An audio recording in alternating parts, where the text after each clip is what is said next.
sit or stand if you want to stand, because that's okay. Just because we're here, you don't have to be sitting because there are chairs. Right, welcome to another session that we're going to be covering today, looking at the topic of polypharmacy. And welcome to those who are joining us online. And I'm very much aware that sometimes we have people that are coming in for the very first time. And so because I don't want to leave anybody else behind in the conversations that we have, I usually want to just check, how many of us attended yesterday's session? Okay, I see a few hands. How many of us are attending this session for the very first time? You weren't able to attend Monday, Tuesday, Wednesday, and you haven't lost out because Thursday, at least, you've managed to come in, okay? So a couple of people, and I'm sure online there might be other people joining us today. So before we start, shall we have a word of prayer just to invite the Holy Spirit to help us, and then we can then make our way through our presentation. Let's close our eyes for a word of prayer. Dear Jesus, thank you yet again for another wonderful session we're about to have. I pray may your Holy Spirit condescend upon us, condescend upon myself, so that the words that come out of my mouth are not just from me, but they are an inspiration that are coming from you, so that we can help each and every person that you want to really be able to reflect on the simple things that they can do in their lives in order to prepare themselves for your second coming. So as we go through this session, Lord, I just ask that may you help us and guide us to be able to open our hearts and open our minds to be receptive to the things that we need to reflect on. In Jesus' name we pray, amen. All right, well, I'm excited to see you guys, and I'm excited about this topic because it actually covers a lot of what we were building up since Monday. And therefore, in order for us to really understand how everything dovetails together and how everything connects, I always want to do a quick recap of things that we've covered so that I can help you to put the dots together so that when we talk about polypharmacy, you can identify where you sit in your own life. I always say to people that my approach, the SIMPED model, is just about trying to simplify everything. I know that a lot of you have read a lot of information about all the topics that I'm covering, and I'm just focusing on how do we make that information very simple and precise so that you can identify practical steps you can take. So my lecture, well, it's not a lecture, first of all, actually. So this is not a lecture. It's not an academic presentation. It's not going to be looking too much into, clinical and medical issues. I just want to make it as simple and practical as possible. However, polypharmacy is a different subject because there are certain words, whichever way you try to find an English alternative that is easy, there are certain words that we will have to just describe as they are. But I will make sure that I explain them and do illustrations that can help you to connect with what that is. So, a little bit of recap. What have we covered so far? So yesterday, we talked about why sleep is important. And the reason why we picked up on the subject of sleep is because on Monday, we talked about well-being. And whilst we defined well-being as a composition of three main elements, which are your physical, your social, and your mental, and that your mental is the biggest component of what makes you who you are, we also identified that sleep has a huge impact. On Tuesday, we talked about the impact on the brain and how some of the chemical changes, neurological changes, and circulatory changes can really affect, number one, your well-being as well as your sleep.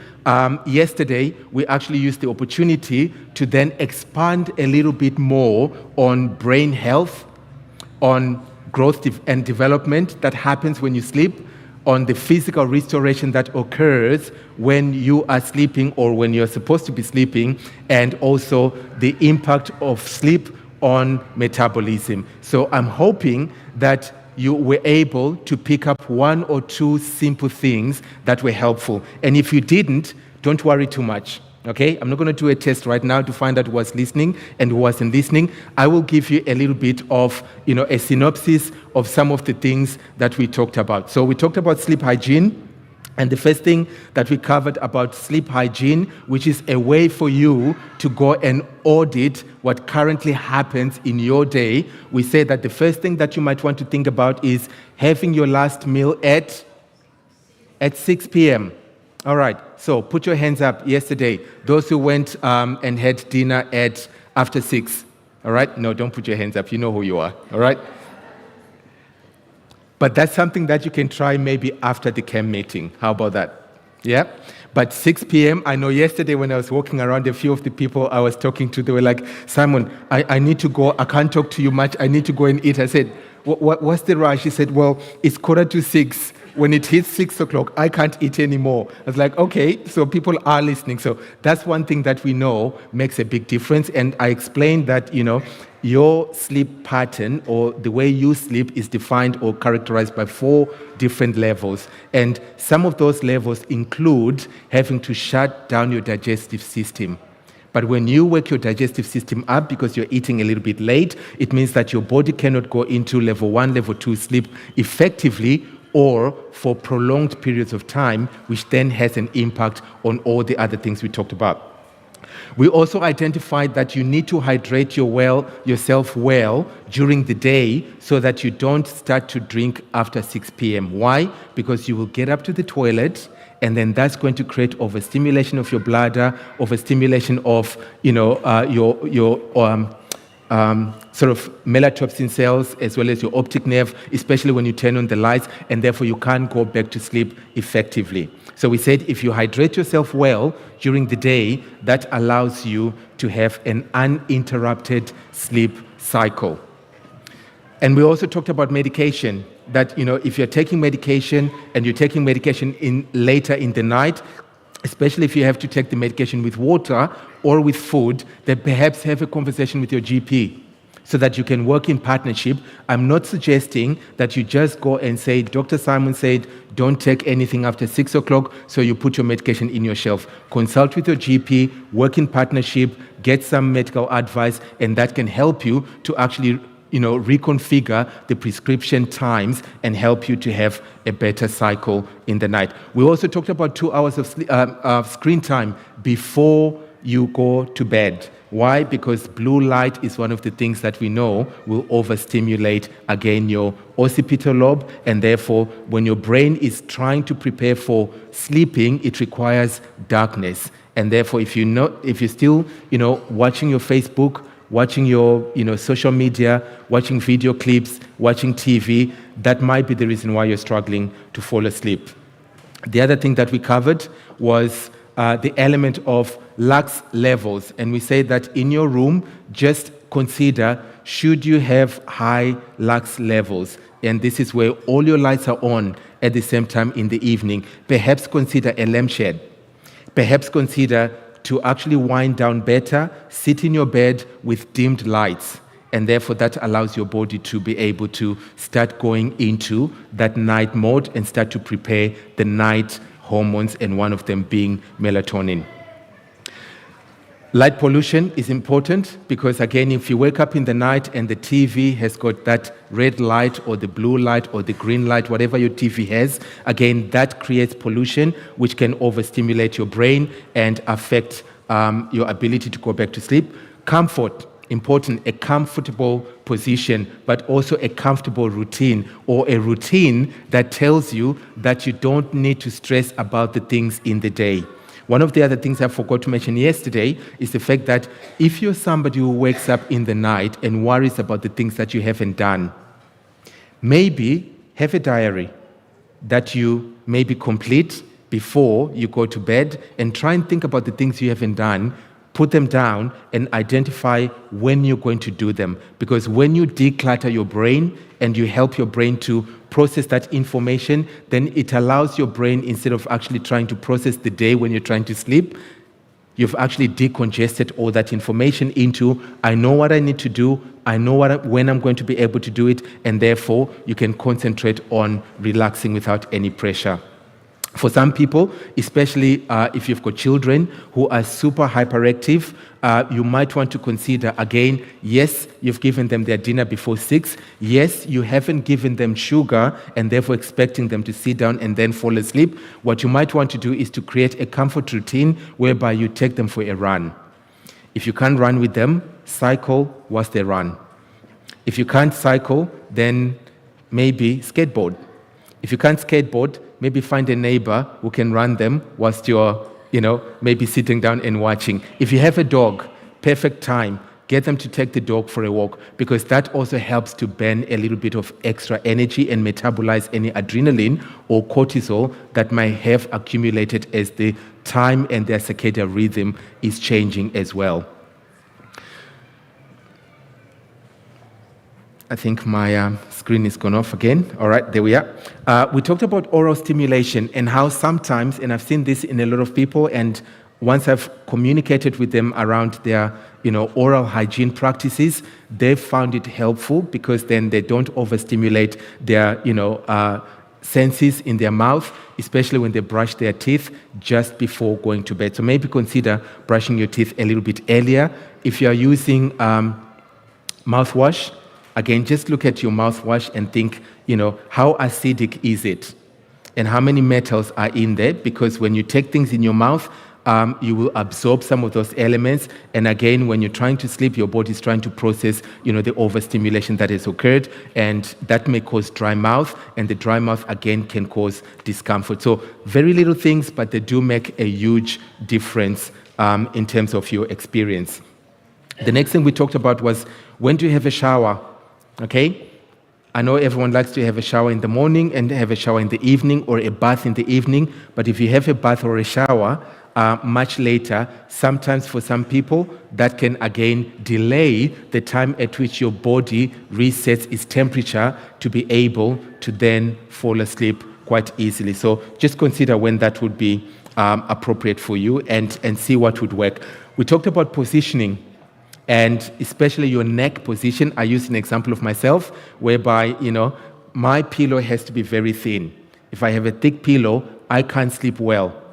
And therefore, consider what are some of the things that you may have not thought about your bed, about your mattress, about your pillow, about your duvet covers, that might actually be causing you not to fall asleep well. And by the way, the other thing, which is a minor issue, but it's important because we know that in geriatric practice is quite significant. Hence, we have policies on rotation of mattresses.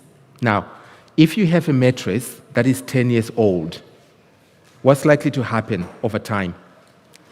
It sags, compresses. If it uses springs, those springs lose their whatever strength, and therefore they become a little bit too hard.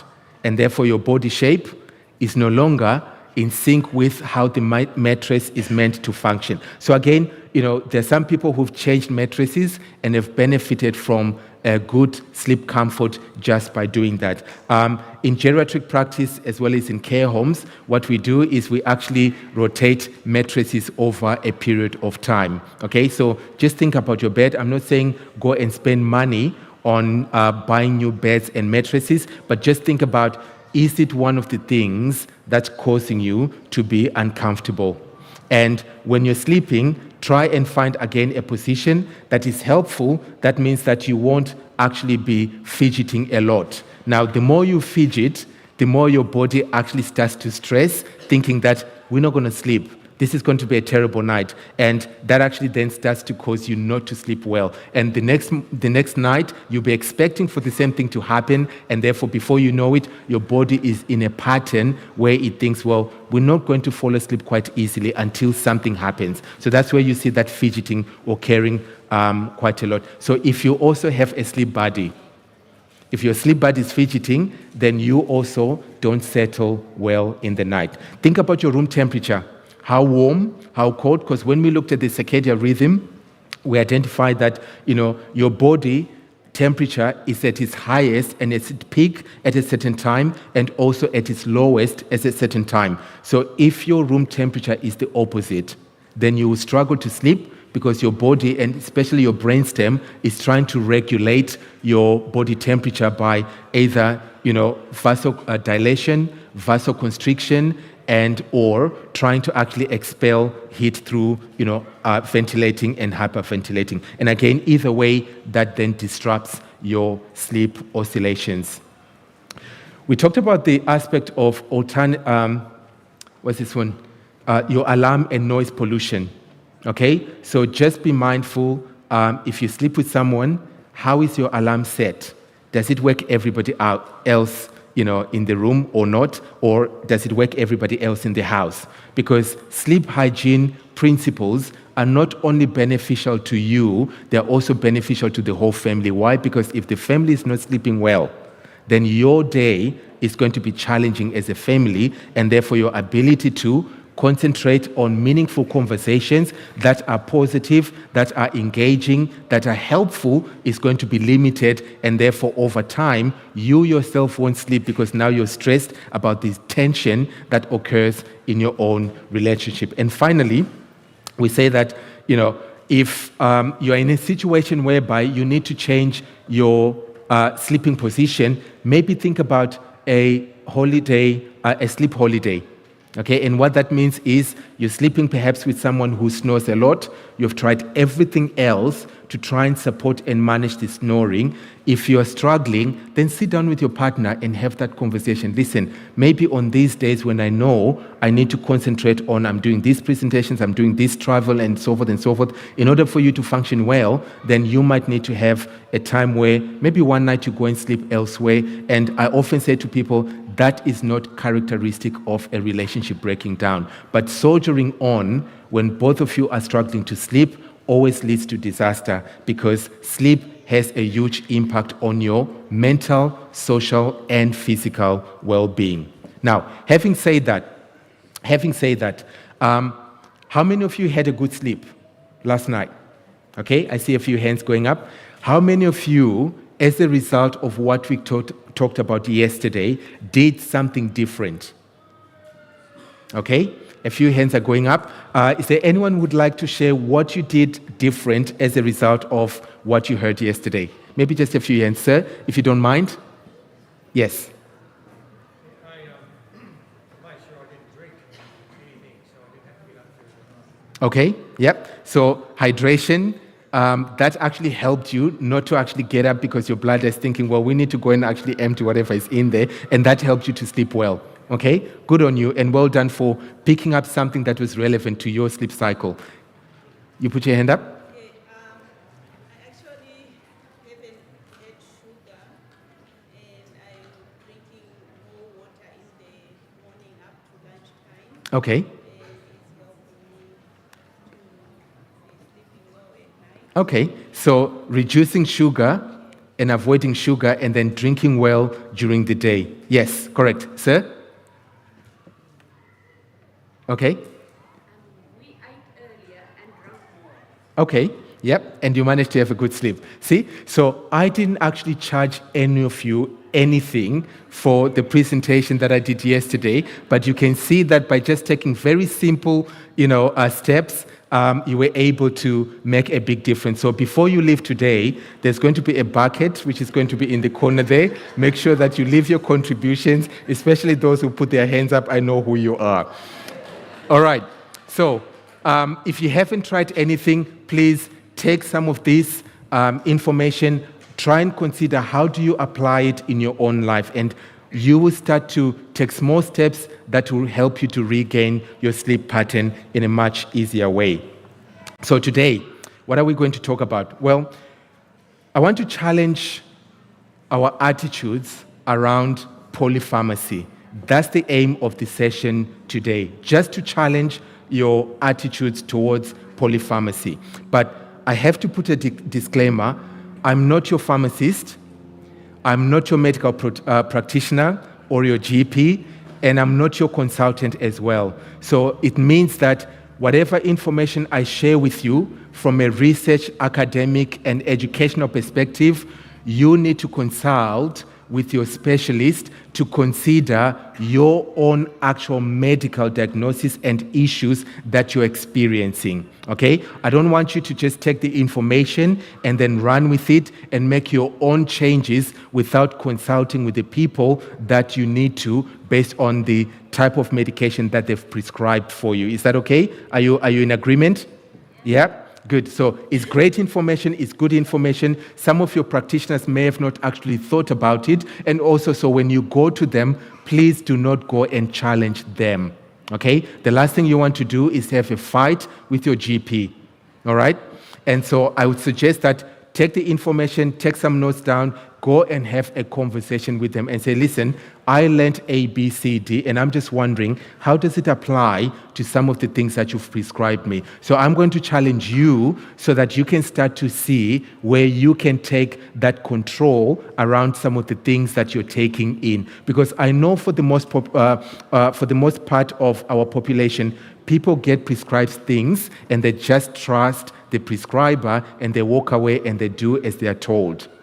But maybe if I help you to understand a few things, then maybe you can ask about the things that you're being told. So that's my aim today. So some of the learning outcomes that will come from our conversation today is, number one, we're going to define polypharmacy so that you know what it means. We will explore the impact on individuals. We will also look at how you can reduce polypharmacy in your own experience. And if you're not taking any medication, then maybe you do have a relative. Maybe you do have a friend. Maybe you do have a neighbor who's actually experiencing issues associated with polypharmacy. I'm not training you to be practitioners. I'm only giving you information which can help you to ask the right questions. And maybe asking the right questions, to someone might actually help them to start thinking differently, and that, again, can go a long way in helping their experience.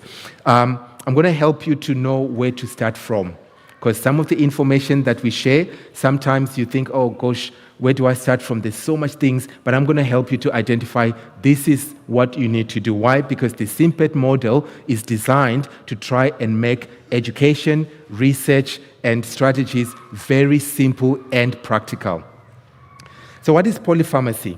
Well, in simple terms, if you break the word itself into two, this is what you get. Poly, referring to, think about many, and pharmacy, think about medications, okay? So essentially, what we're saying is that it's a conversation about many medications, and therefore there'll be a question about how many is many. So let me ask you, what do you think is many medications? If you were to put a number on it. 5 or 6? 3? Okay? Yes? 2? 2? Okay? So 2 to 5. More than 3. All right. Do you know, I wish if you guys were practitioners and pharmacists and so forth, because this presentation wouldn't be needed. Okay? So I'm going to give you some statistical sort of research around how polypharmacy is described in Australia against other parts of the world as well. But when we talk about the term polypharmacy, what it's saying is that it is the simultaneous use of many medications to manage an individual's condition or conditions. Okay? So if you think about polypharmacy being many medications without any quantitative definition of whether it's 2, 3, or 5, that's what it simply means. And if we start thinking about whatever medication you're taking, how much is many for you, then that's a good place to start asking and challenging yourself. The other thing about polypharmacy that I want us to maybe explore a little bit are some associated terminologies that can help us to describe in detail how it correlates to your experience. So the first one is there's appropriate polypharmacy. So there's appropriate, use of simultaneous medications or number of medications to manage conditions. And this is defined as prescribing an individual for complex conditions or for multiple conditions in circumstances, and Larry is here, is he? Yeah. Circumstances and circumstances, I'll use both terms for Larry's purposes, where medicines are used to optimize, effect. So what this is saying is that there are certain situations whereby it might be necessary to prescribe many medications to manage a condition or to manage a number of complex conditions which may be overlay. But here's the thing about polypharmacy, especially when we're talking about appropriate polypharmacy. There also needs to be what follows on a review of when that medication is still appropriate. And the challenge I see is that sometimes people go and see a prescriber, they're prescribed something to manage a complex condition, and they've got a number of medications to try and manage those symptoms, and they stay on that medication for the next 20 years.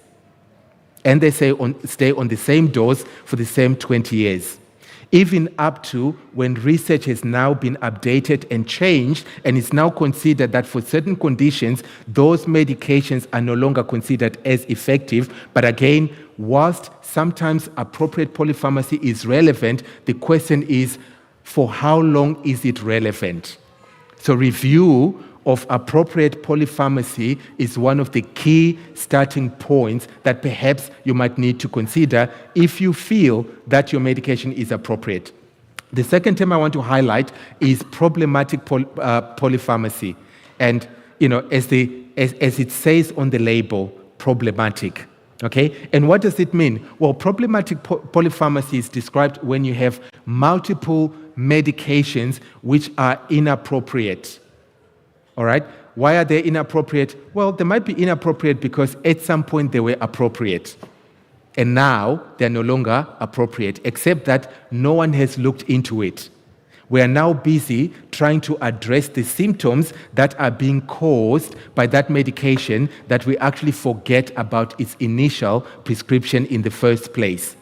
So inappropriate polypharmacy, many number of medications, but that's because they're no longer appropriate, and the reason might be A, they're out of date, or they're no longer needed because the condition has now been resolved or is now manageable in other alternative ways. So again, those are the two distinguishing terms that I just want you to be aware of, okay? Not everyone is in appropriate polypharmacy. Not everyone is receiving inappropriate medication, or rather in problematic polypharmacy. The other terms which are also important for us to maybe touch on are, number one, hyperpolypharmacy. Now, hyperpolypharmacy describes when someone is prescribed more than 10 medications. Now, I like your definition of polypharmacy because most of you were saying 2, most of you were saying up to 5, okay? But there's a term called hyperpolypharmacy where people are prescribed, 10 or more medications. That might be at different phases. That might be, over a prolonged period of time to manage increasing symptoms. And there's a chain reaction with hyperpolypharmacy. In most cases, when you look at it, I was prescribed a heart medication, which is now causing my feet to swell.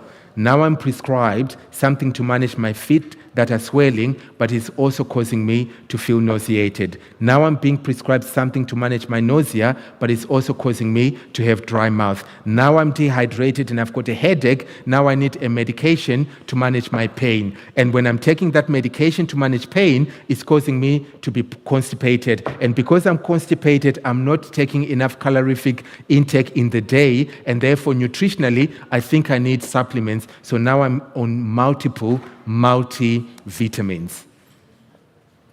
So sometimes doctors don't wake up and think to themselves, what am I going to do today? I'm bored. It's a very quiet day. Or I know, there's that young lady called Sylvia around the corner. Let me ring her up and prescribe something, and I'll ask her to come and pick up the medication.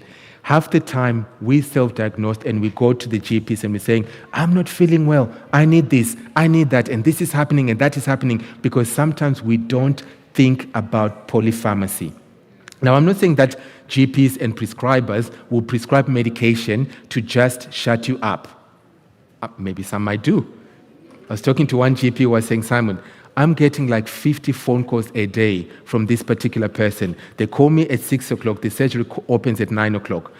I'm calling to say I need to make an appointment because I need a prescription for something. And then they call at 7 o'clock. I called you at 6 o'clock and left a message. I'm just calling to make sure that you get my message. And then they call at 8 o'clock and then at 9 o'clock. And as soon as the surgery opens, they're standing in line because they say, I called earlier on and no one picked up the phone.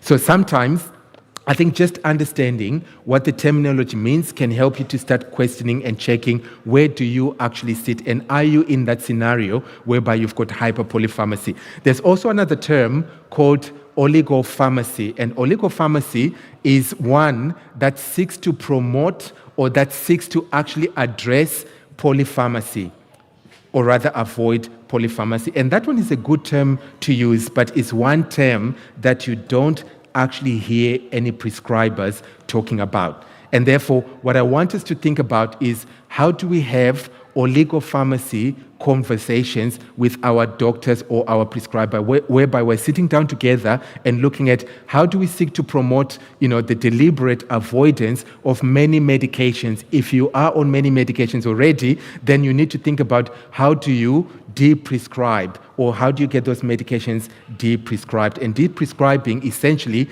is about looking at the complexities of the medications that you're taking and the conditions that you are experiencing and considering what medications could we change, reduce, and or remove. And that requires being able to sit down with someone and considering what you're taking, when you're taking, and how you're taking it.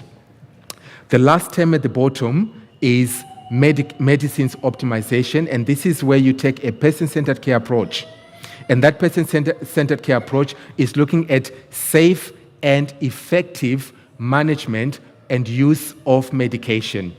So this is where you consider if this medication has got 5 side effects which are similar to that medication, by the time we give you those 2 medications with similar side effects, the benefits of those medications are going to be outweighed by the side effects that you're going to be experiencing. So again, medicines optimization is a term that prescribers use, especially for that particular point. Now, if you don't know some of these terms, you might be going to your GP and your prescribers and missing on the opportunity for these things to happen, because sometimes if you don't ask, you don't get. But now that you know, perhaps you might actually start to trigger those conversations and say to your practitioner, have you heard about the term pharmacy? Yes, I have. What do you know about it? Well, I heard about it when I went to camp, and I wanted to find out, can we start actually doing something around that? Have you heard about de-prescribing? Yes, we have. Can you actually apply de-prescribing principles to my medication management? Have you heard about medicines optimization? Yes. How can you help me to have a person-centered care approach to my medication? Because sometimes people might be told, go and take vitamin D3, for example, or go and take whatever medication, and we will see how it works for you. But actually, when that medication was designed or engineered and manufactured, maybe it was manufactured for people who are a certain height, a certain weight, a certain background, a certain sleep pattern, and everything else. And so when you're taking it, it might not be providing you with the right benefits that you need. So optimization of medication, again, is helpful in being able to consider, yes, for this type of condition, that's the medication I need, but is the timing correct? But is the dose correct? But is the formula correct? And is the route correct as well? So again, these questions will be addressed within that particular discussion. So let's go through some fun facts. Some of the things that you might find interesting in terms of polypharmacy and use of medication. So the World Health Organization defines the management of medications, i.e. polypharmacy, as 5 or more medications. So internationally, the standard considers that if you're taking more than 5 medications, then we know that medications are drugs, medications are chemicals, and therefore they start to interact and they start to react. Some of them will cause what we call anticholinergic burden, so they actually change the way your systems function. In an undesired manner, which means that you start to have profound side effects. It also considers that if you're taking more than 5 medications, chances are some of the medications will start to interact and counteract their efficiency. So you take one drug, maybe its positive efficiency is 50%, and you take another drug which reduces the positive efficiency of that original drug to maybe 25%. So that's what the World Health Organization says, 5 medications. Now, we might need to do a sound check. Can you still hear me? Okay, and I'm sure if you can't hear me at the back, just put your hand up, and then the team will try and increase the volume. I don't know how long the rain is going to be, so maybe we might have a conversation until, if you can't hear me, come and sit to the front as well. The other aspect that is important for us to just maybe compare and contrast is that in the UK, because remember I said to you that I worked in England for the past 21 years, our definition of polypharmacy is slightly different because we don't focus so much on the quantitative aspect, which is the number of medications. We actually focus on the principle, and the principle is designed to identify that polypharmacy occurs when any medication that is no longer necessary is being taken. So essentially, our definition of polypharmacy is 0 medication. Now, in Australia, polypharmacy is currently defined as 9 medications. All right? So what's the problem there? What's the problem there? Number one, we are almost double the World Health Organization or the international standards. Okay? Number two, other developing countries who are ahead in terms of research and everything else are identifying that polypharmacy or medication is not always the solution to everything, especially given the conversations that we had this week when it comes to understanding your well-being, understanding, sleep impact, understanding the brain function, and a lot of the medications might be prescribed to manage some of those things, which means in Australia, if we are saying that no, it's fine, up to 9 medications, then we start to worry. Then it becomes very easy to start seeing people taking more than 9 medication, because up to 9 medication is not a worry, it's not an issue at all. So there's a difference there, and that's why I think polypharmacy becomes important, especially when it also comes to our health message as Adventists. Okay? How do we actually help people to understand healthy lifestyle and how that can actually help them to be at par with other countries that seem to be managing quite well, even though their elderly population are living much longer. So I work in the aged care system, or in the aged care sort of industry and field. And this is what I've noted. When I was back in England, I mentioned to you that, most of the care homes or care facilities that I was managing, our average age of admission was 92 years of age. And of course, that was pre-COVID. And the average percentage of people who were over the age of 100 was about 10%. So one of our sites, which was in South London, it had a 215-bed capacity. So let's say we had 215 residents who were living in there, then on average, you probably find 21 to about 25 people over the age of 100. And yet, for most of them, in 24 hours, they only had about 5 or so medications. When I moved over to Australia, I realized that the average age of admission in Australia in care homes is about 79 to 81. So certainly much, much younger. Although in Australia, the average length of stay in a care home is only about 1,000 days. So very different in terms of, in England, people can live up to 105. Okay? In Australia, in most care communities or care homes, if you ask, you've got 170 people, how many of them are over the age of 100? Sometimes you don't find any. So again, there's a big difference there. But here's the stark difference in terms of polypharmacy.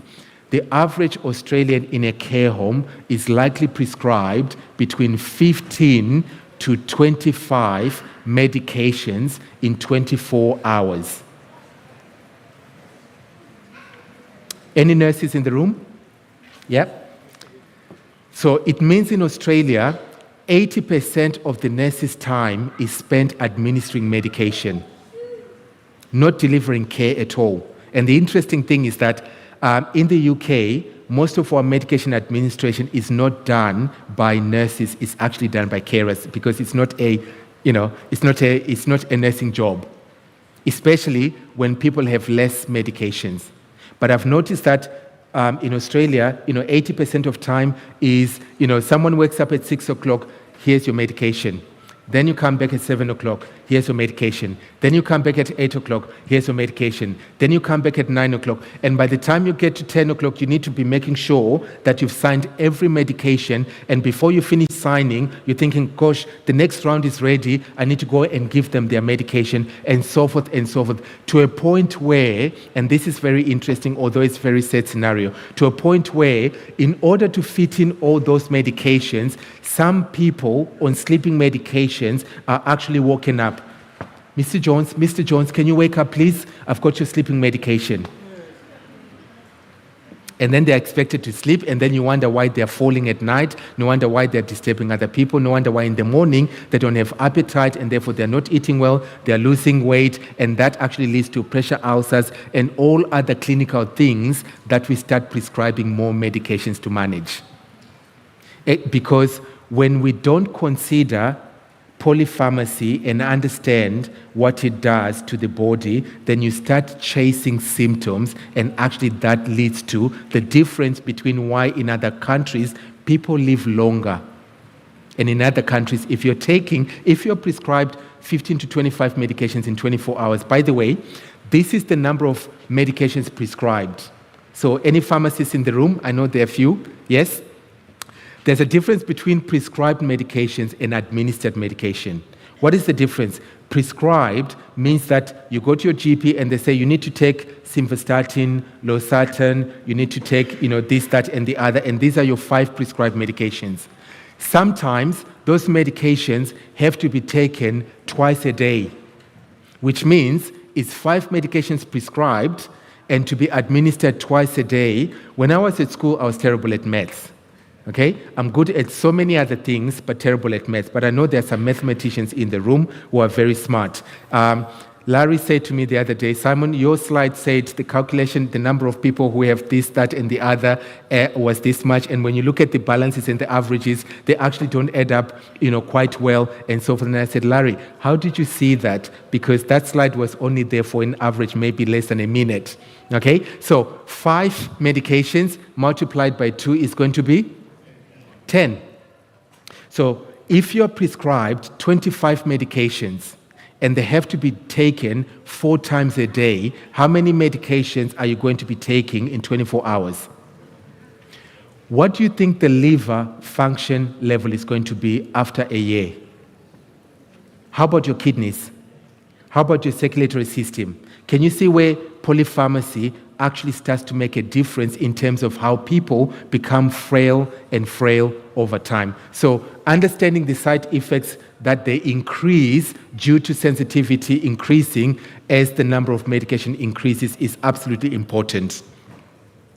The next thing about polypharmacy as well is that 18% of Australians, so 18% of the population, are prescribed mental health related medications.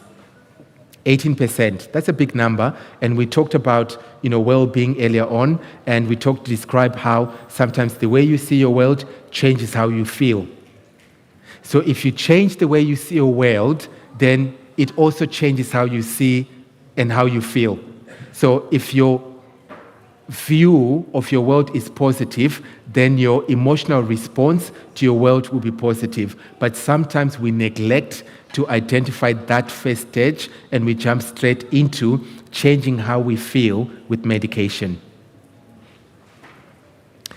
The other fun fact is that 1 in 7 Australians are on antidepressants, and that's about 3.5 million. And when I was looking at the stats, it was indicating that, in actual fact, Australia is one, of the countries right at the top when it comes to use of antidepressants. And also, we are one of the nations or countries that actually start to use antidepressants for people who are much younger. And we covered a lot when we talked about, the brain development and how to keep your brain healthy. Some other fun facts that might be of interest: around 2.9 million people are on opioids, and opioids are medications that are meant to help and manage pain. Even though some of the pain is exacerbated by things like a lack of sleep.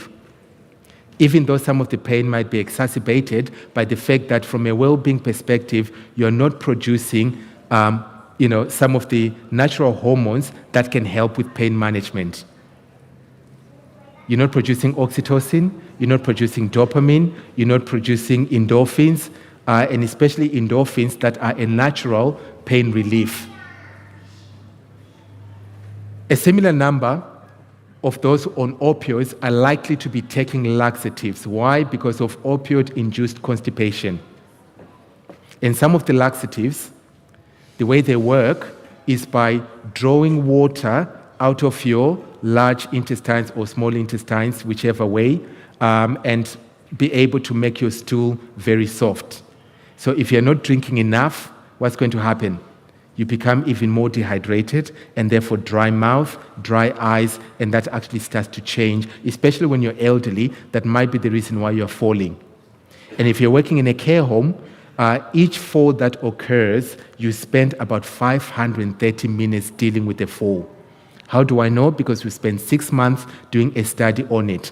And so whilst 85 to 90% of falls that happen with elderly people are avoided, it's interesting to note that most of them are actually as a result of polypharmacy. But everyone focuses on changing the light, putting some bed sensors, introducing technology, increasing monitoring, and adding the hours of observations, which is all very expensive, but yet doesn't actually address the reason why the person is falling. 15% of adults are reported self-medicating with laxatives. And when that study was done, that was in 2019, when that study was done, the 15% of the adults who were taking laxatives were not even constipated. So at some point in time, they were constipated and they started taking the medication. And when that was resolved, they just continued because now it became a part of what they do. 35% of adults use sleep medication. And yet, the SIMPET model we talked about yesterday, as we already attested today, for some of you, it already helped. Now imagine if you did all those different things over the next 2 weeks. Imagine if you did that over the next, month. Then you are able to actually reshape the way your neurons work, and therefore, permanently, your brain actually resets its circadian rhythm.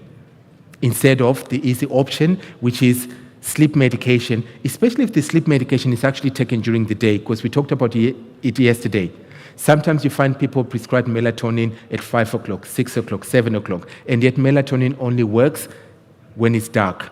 It's absorbed and used effectively when it's dark. But if you take it and then you watch TV, if you take it and then you sit in a very bright room, if you take it and then you're on social media, then the blue light, the white light, and so forth, they actually overstimulate your brain, and therefore your body just has to metabolize the melatonin, so the side effects are more effective than the actual benefit itself. Most elderly people, as I mentioned before, are on between 15 to 25 medications in 24 hours. And here's another thing. If you have an elderly relative in a care home, go and ask the nurses, how much does my grandmother, my mom, my dad, how much medications do they take in a day? Chances are, most of the providers won't even know. Why? Because it's now accepted that there's polypharmacy, and therefore the focus is on making sure the medication is administered at the right time. 43.5% of Australians take supplements, and this actually accumulates to $2.1 billion annually. And yet, when you look at it from a research perspective, there's no concrete research outcomes that actually definitively confirm that taking supplements, especially for healthy people, actually improves your quality of life or reduces your risks of actually being able to develop certain conditions, or your condition that you already have actually improves. And so when people always talk to me about, Simon, what can I take for dementia? I say, if Australians take, 43% of Australians take supplements, and we spend 2.1 billion annually, why is it dementia is the second leading cause of death still? Because if we were able to take medications to prevent and manage, or take supplements to prevent and manage, then we wouldn't have that prevalence of neurological changes that actually occur as a number of things. And the reason is because the story is always told of either take something to prevent or take something to manage. But we never actually talk about the things that actually causes those things in the first place that could be avoided by just being able to live a healthy lifestyle with temperance, so that you don't actually need as many supplements. Because most of the supplements that you will take, the body doesn't actually use them, and therefore they just get wasted out.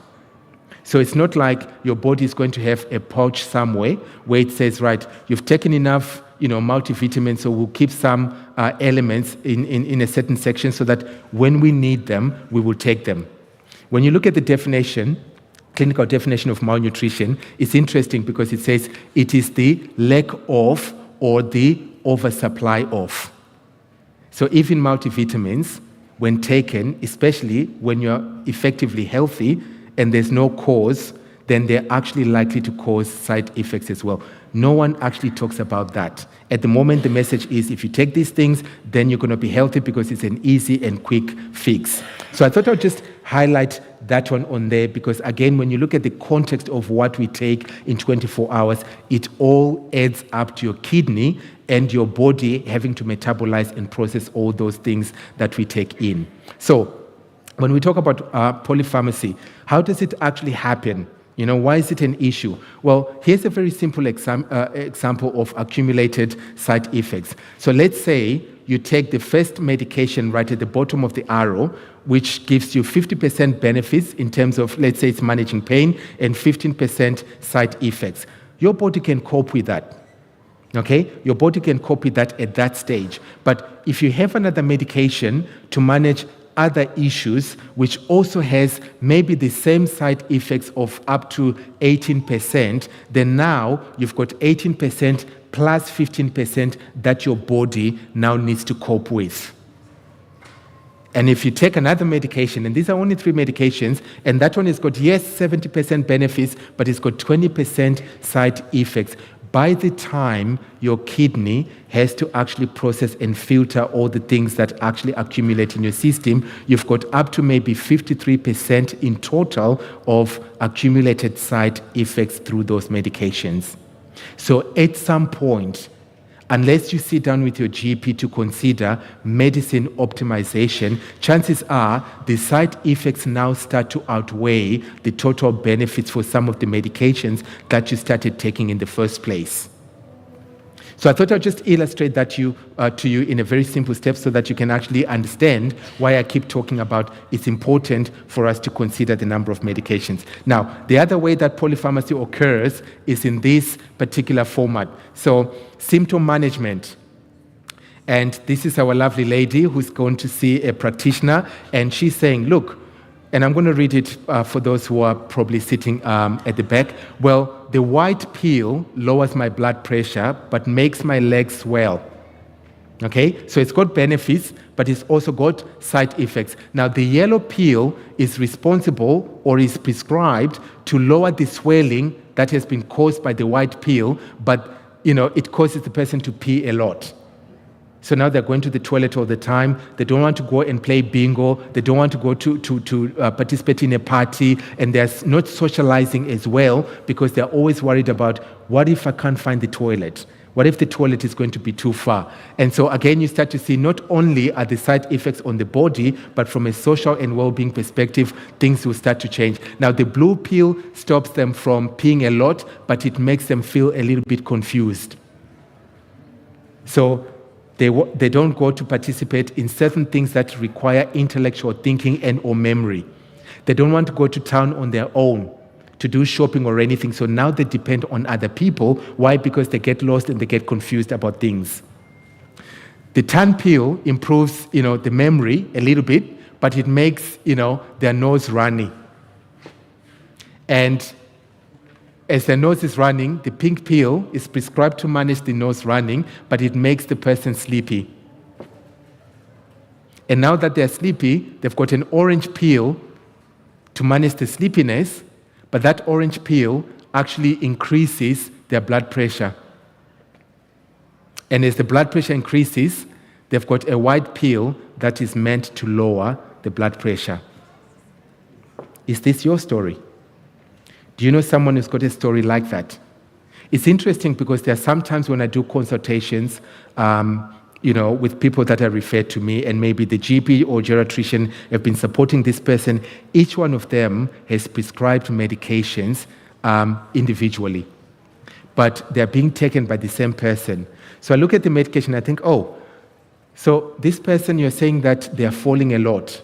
And the reason why they're falling is because maybe they've had AF, arterial fibrillation. So we've prescribed medication to manage the AF, which has now caused the swelling in the legs as well to be a little bit better, but you need to manage that a little bit more because, their chest and upper respiratory is being affected. So the water tablet, great, is managing the swelling, but the water tablet that they've prescribed is actually causing them to lose potassium. And then now, after a while, not only are they falling as a result of issues associated with the swelling of the legs, they're also falling because potassium levels, blood pressure levels, and everything else are changing. And so sometimes I just have to say, well, have you considered that perhaps if you change the medication from, let's say, furosemide to spironolactone, it's potassium sparing. That actually addresses maybe 3-4 other medications that are now being prescribed to manage the symptoms of the first medication. So again, that doesn't happen unless sometimes you sit and look at all the medications and you talk to all the people that are prescribing those medications. Otherwise, for most people, this is the story that they experience. Here's another simple example, and I'm going to ask my wife, my dear wife, to come because we're going to do a simple illustration for you.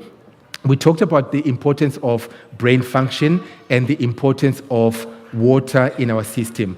If you remember, we said that your brain is made up of about 73% of water, and therefore, if you don't drink water, then you start to have associated accumulated side effects that will start to change your circulatory system, your brain function, your sleep system, and so many other things. So we're going to do a simple role play just to illustrate to you some of the things that I see in practice that are very common that actually lead to a reason why most people end up in hospital for simple things that could be avoided or managed by hydration. So before we start our little illustration, let me ask you, how much water should you be drinking in 24 hours?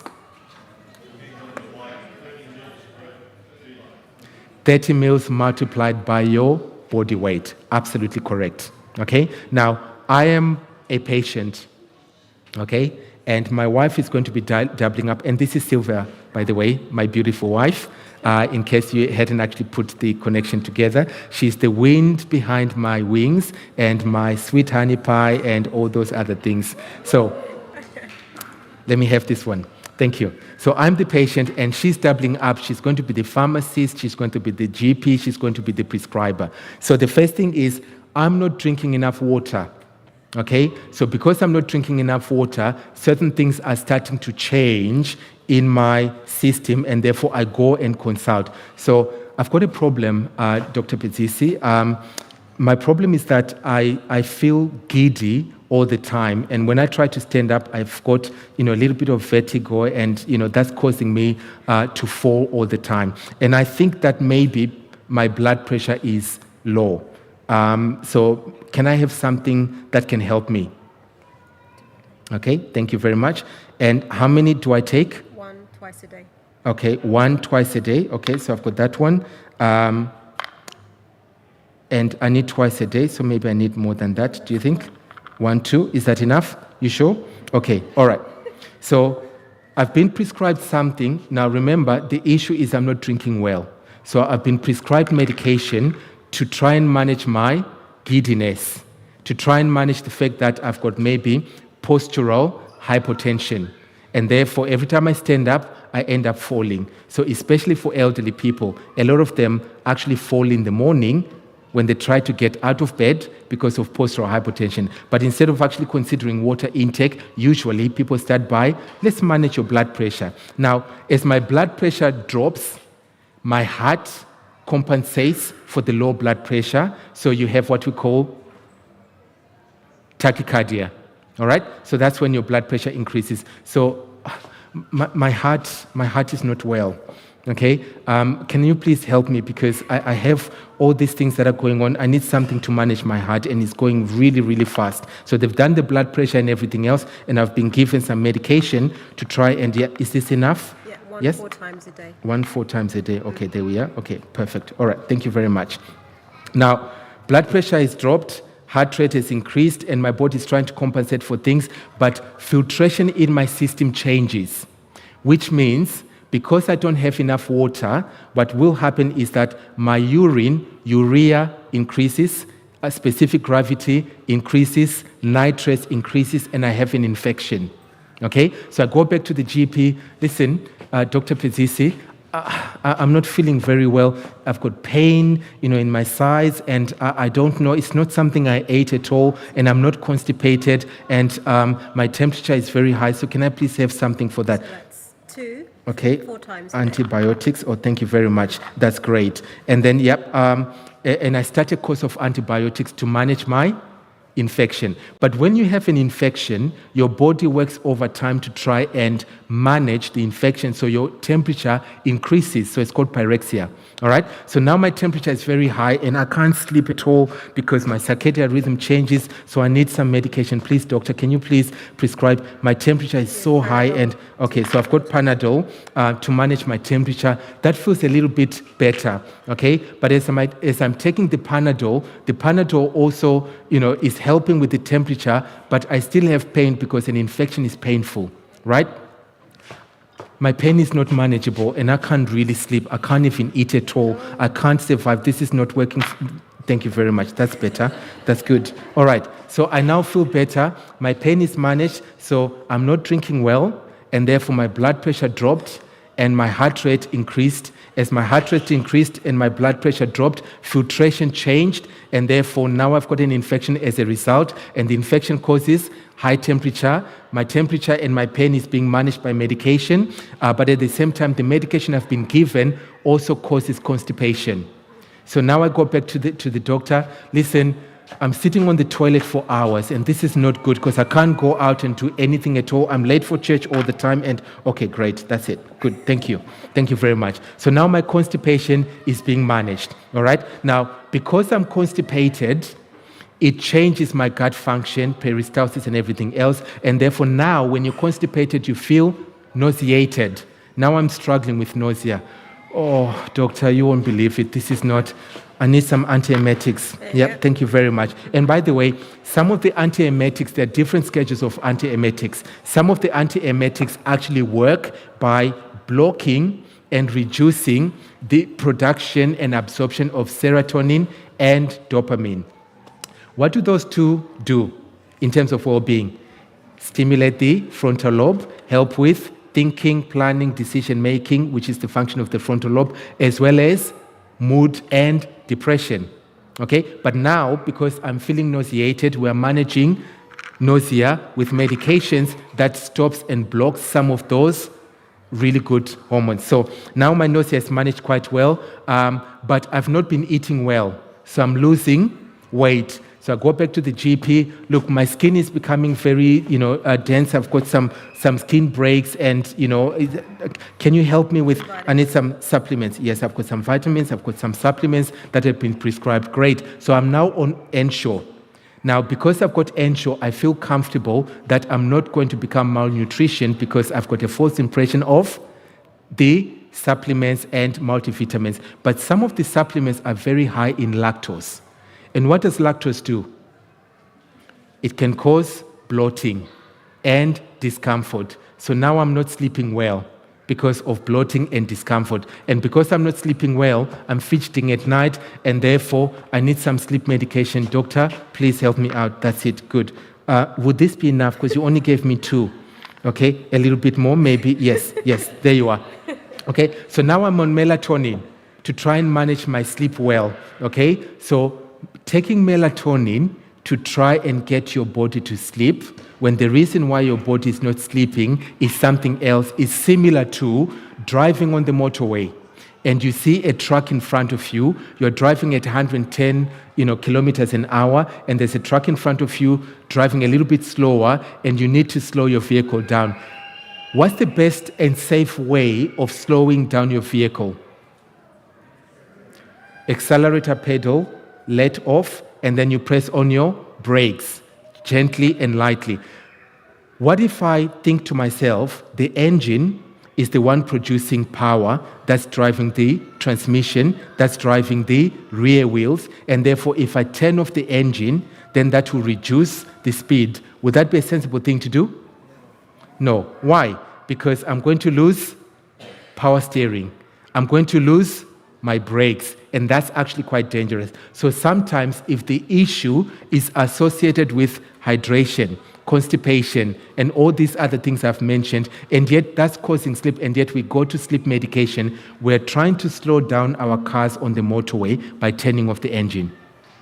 Now, that doesn't sound safe to me, but it happens a lot. So now I've got melatonin that I'm taking all the time. Now, all these medications, of course, have to be processed by the liver, and I'm not still drinking well.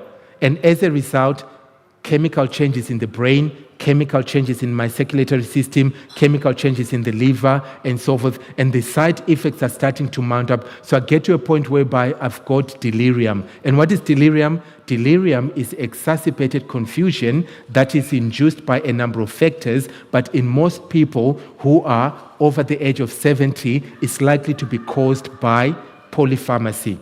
So now I'm confused, I'm forgetting things, I'm turning on the gas and I'm forgetting to turn it off, I'm doing all sorts of things. I go back to the GP because now my family are taking me to the GP and saying that, look, there's something wrong with Dad. Something is not quite right with him. So I'm diagnosed now with either dementia or delirium, or I end up, as a result of delirium, end up having a fall and a fracture. And when I have a fracture, I have an operation. When I have an operation, my body is not young anymore. So the anesthetic that is used, high in metals, also takes longer to metabolize and bring out of the system. On top of all the extra medications, you can see why when most people who take too many medications, their quality of life starts to change and their lifespan also starts to reduce. Now, these are the number of medications I'm taking. Everyone believes that is the right thing. Why? Because at the time when they were prescribed, they were absolutely for the right reason. Polypharmacy occurs when we stop to review the medication and understand in context how everything comes together. So thank you very much for demonstrating that. I didn't have to eat or swallow them, which is great. So thank you, Sylvia. Now, what are we saying? Yes. So what am I saying? I'm saying that a lot of the things that we get prescriptions for could be avoided if we just understand the simple interventions.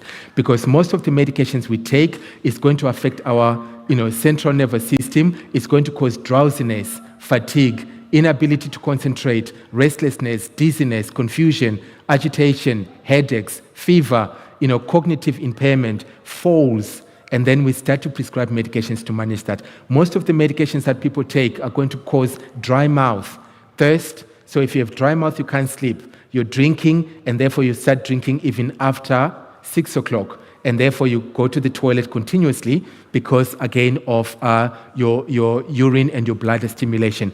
They cause, changes in the heart. I gave you an example of how, heart rate changes in terms of trying to balance, fluid intake or a lack of fluid intake. The cause system, I'm just summarizing very quickly because of time. They also cause issues with our skin. They also cause issues with our eyes. So again, the medication that you take, especially as you start to increase in polypharmacy, will have a direct impact on your well-being, on your sleep, and on your brain function. Let's think about the SIMPET model. How do we put it in context so that you can know what to go and do today? Think about temperance. Temperance is the context that as Seventh-day Adventists we've always been teaching for many years, and yet now I think the message is not, as prevalent as it used to be. It's about everything in moderation, which means when there are certain things that are missing, you don't go and try to replace them. You consider how do you moderate them back into your diet, back into your lifestyle, and back into your routines. Think about how many medications are you currently taking in 24 hours? And if there are 5 of them, how many times? And therefore, think about the polypharmacy factor. Review the reasons why those medications were prescribed. If they were prescribed for pain when you had a fracture, do you still have a fracture now? When they were prescribed when you had an operation, was the operation resolved? Do you have an op site which is still painful or not? If they were prescribed when you had low iron, do you still have low iron? Have you considered also other lifestyle alternatives that can help you to wean off some of those medications, especially if they're to do with your diet, to do with exercise, to do with light exposure, and also to do with your sleep pattern? Think about how do you discuss with your GP in order to start thinking about polypharmacy? Think about, agreeing with your GP or your prescriber an intervention plan or an action plan that can help with de-prescribing or medication optimization. And finally, think about peer support. You are not always on your own. And it's very hard if you don't understand what your medication is and everything else to struggle because you need to work all this by yourself. But think about peer support. Think about maybe a neighbor that you can work with and say, listen, if I increase my heart rate, that helps me to take away 2 medications. Can we work together and maybe just do gardening together? Can we just go and do shopping together? Can we just go and do a walk together and so forth? So think about peer support. Where are areas where you can identify opportunities to work with someone in order to address some of the issues you're experiencing? And peer support can come from your family, especially if in your family, if you've got medical practitioners in there. Think about how do you engage with them in order for them to be able to help you. So I've come to the end of the presentation, and the message is very simple. Polypharmacy, especially in Australia, is much higher than many other developing countries. The reason why it happens is not just because of the prescribers, but it's also because sometimes we don't take ownership of our lifestyle choices. And sometimes we don't actually take ownership of some of the education that we've learned around making changes that will improve our lifestyle choices. And as a result, we easily go for a quick fix, which then accumulates to a number of issues that result in our bodies, our minds changing as a result of the medications that we take. How is it possible that someone at 105 can actually live well with only 5 medications, and for a 79-year-old Australian, they would need up to 50 or 60 medications in 24 hours? That is the solution. So start small, help someone, have the conversation, ask the right questions, and seek for advice. That's how you actually regain your well-being. Thank you very much for being attentive and not falling asleep.